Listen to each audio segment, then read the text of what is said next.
देटाच्या हृदयाला दरारून घाम फुटावा अशी ती एक भयानक रात्र होती. राम राम मंडळी, कसे आहात सगळे? घाबरलात ना?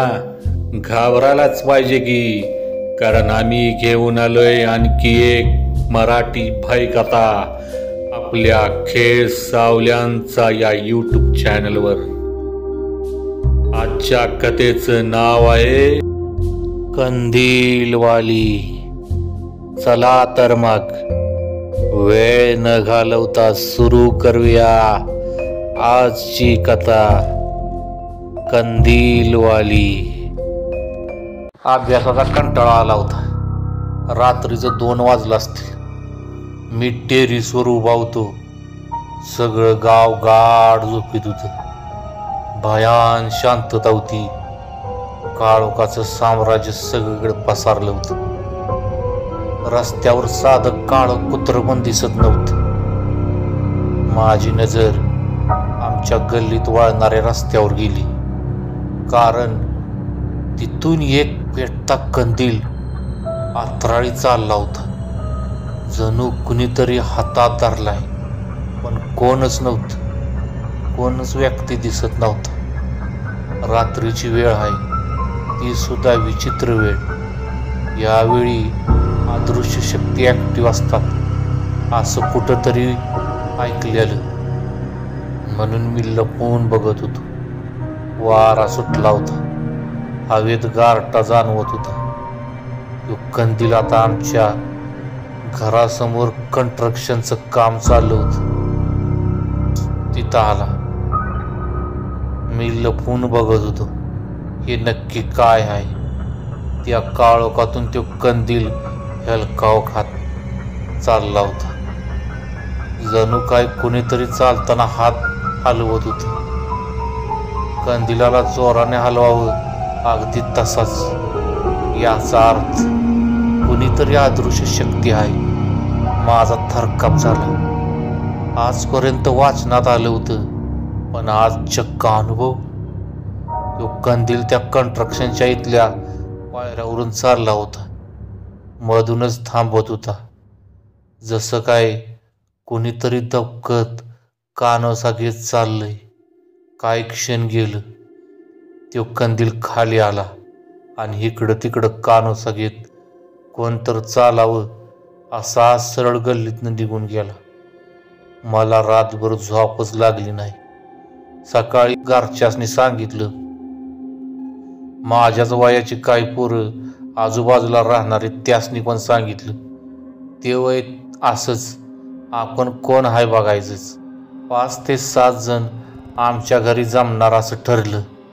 पण दुपारी त्या कंस्ट्रक्शनच्या वरच्या मजल्यावरून एक मजूर खाली पडून मेला हे आईकडून समजलं.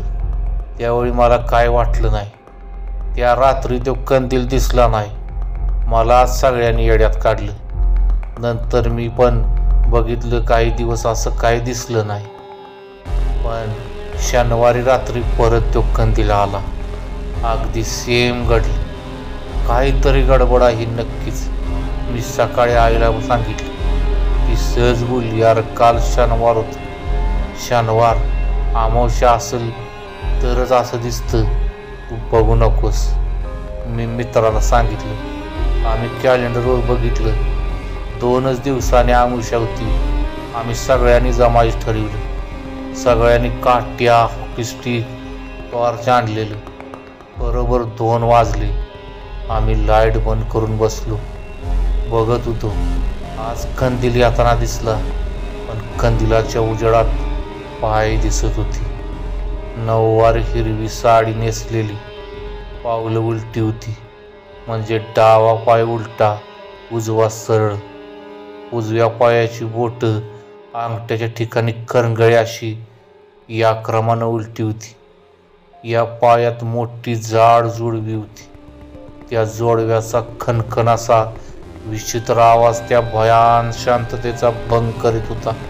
आम्ही खूप घाबरलो होतो, कारण वरती तड चेहरा काहीच नव्हतं. तो कंदील हळूहळू परत निघाला आमच्यातल्या काही धीट पोरांनी पाठलाग केला, पण तो कंदील स्मशानाकडे गेला असं त्यासनी सांगितलं. आता खूपच इंटरेस्टिंग वाटत होतं. दिवसभर कॉलेज क्लासेस यामुळे घरी उशीर आलो तर समजलं समोरच्या कंस्ट्रक्शनची स्लॅब कोसळली. बरेच लोक जखमी झाले, काही लोक मेली.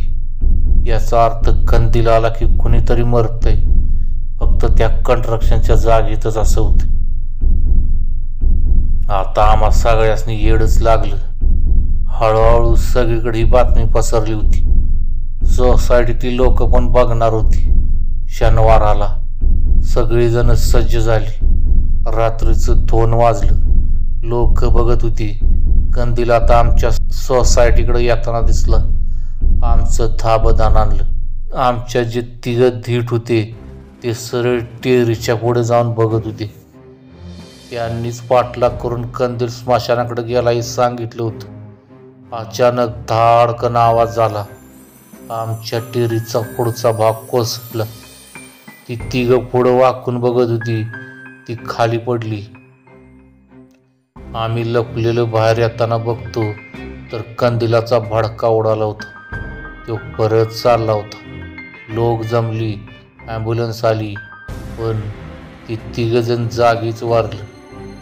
डोकं सुन्न झालं होतं. आम्ही सगळेच घाबरलो. खूप दुःखी झालो होतो. कुठंच मन लागत नव्हतं. बरेच दिवस गेले. आता कोणीच टेरिसवर कंदील दिसतो का बघायला येत नव्हतं. आज मी असाच अभ्यास संपवून खिडकीतनं बाहेर बघत होतो तर मला दिसलं कंदील शांतपणे कंस्ट्रक्शनच्या दिशेनं चालला होता आणि त्याच्या मागे आमचं ते वारलेलं 3 मित्र चाललं होतं. अगदी खाली माना घालून. त्यांना खाली पायच नव्हतं. कोणीतरी अज्ञात व्यक्ती त्यांना ओढत होती. असे ते चालले होते. मी पटकन खिडकी बंद केली. आता मी कधीच रात्री अभ्यास झाला की बाहेर बघत उभा राहत नाही.